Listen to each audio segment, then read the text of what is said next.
അതിമനോഹരമായിട്ടുള്ളൊരു കണ്ടൽക്കാട് നിങ്ങൾക്കായിട്ട് സമർപ്പിക്കുന്നുണ്ട്. ഇവിടെ നല്ല കാറ്റാണ്, പുഴയോട് ചേർന്നാണ്, കാണാൻ നല്ല ഭംഗിയുള്ളൊരു സ്ഥലം.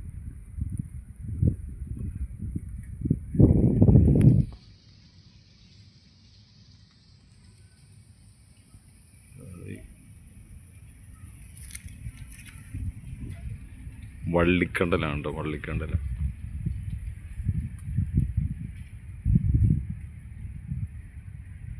ഏകദേശം ഒരു 140 പരം കണ്ടലുകൾ ഉണ്ടെന്നുള്ളതാണ് എൻ്റെ ഒരു അറിവ്. ഇത് വള്ളിക്കണ്ടലെന്ന് പറയും. അതിൻ്റെ വള്ളി കിടക്കുന്നുണ്ടോ, അതിൻ്റെ കായും കാണാൻ പറ്റുന്നുണ്ട്. ഇതുവരെ ഞാൻ അങ്ങനെ കണ്ടല്ല, കാ കണ്ടിട്ടില്ല, പക്ഷെ കായുണ്ട്.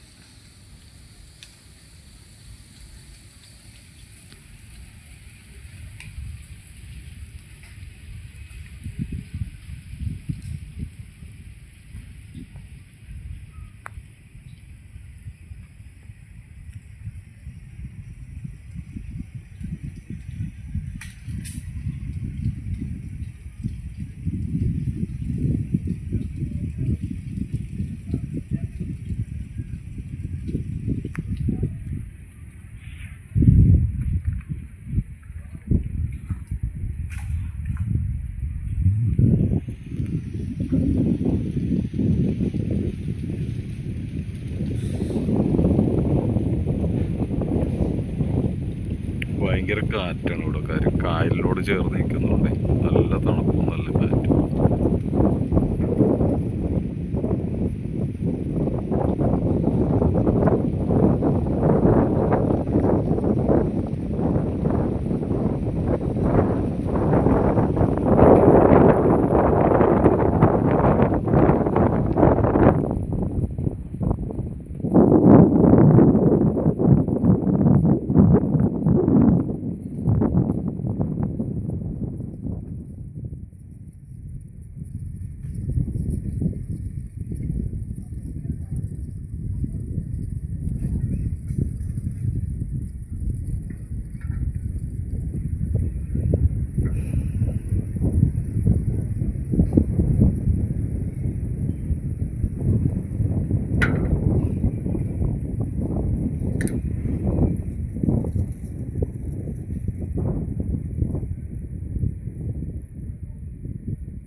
ഈ ഒരു ഭാഗം കാണാൻ നല്ല ഭംഗിയാണ് കണ്ടോ.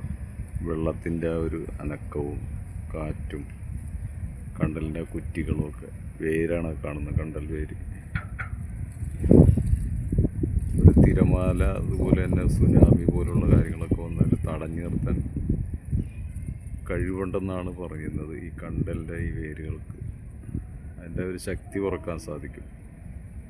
കടലിൽ നിന്നായാലും മറ്റേ കായലിൽ നിന്നുമൊക്കെ വരുന്ന ആ ഒരു ശക്തി തിരമാലകളെ പിടിച്ചു നിർത്താൻ കഴിവുണ്ട്.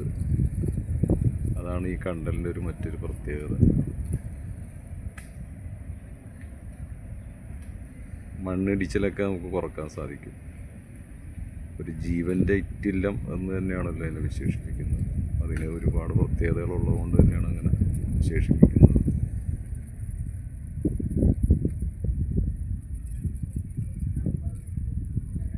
ജീവൻ്റെ ഉറവിടം, ജീവൻ്റെ ഇറ്റില്ലങ്ങൾ, ഇങ്ങനെ പല പേരുകളിൽ വിശേഷിപ്പിക്കുന്നു.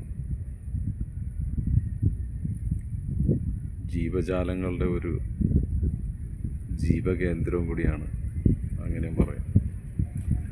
നിരവധി ജീവജാലങ്ങൾ ഈ കണ്ടലിൻ്റെ അകത്തും അടിയിലുമൊക്കെ ആയിട്ട് ഉണ്ട്. ഇപ്പോൾ മത്സ്യങ്ങളുടെ ഒരു കൂട്, ഒരുപാട് കൂടുകൾ കാണാൻ സാധിക്കും എൻ്റെ അടിയിൽ. അതുപോലെ തന്നെ പക്ഷികളുടെ കൂടുകൾ. ഇതൊക്കെയാണ് അതിൻ്റെ ഒരു പ്രത്യേകത.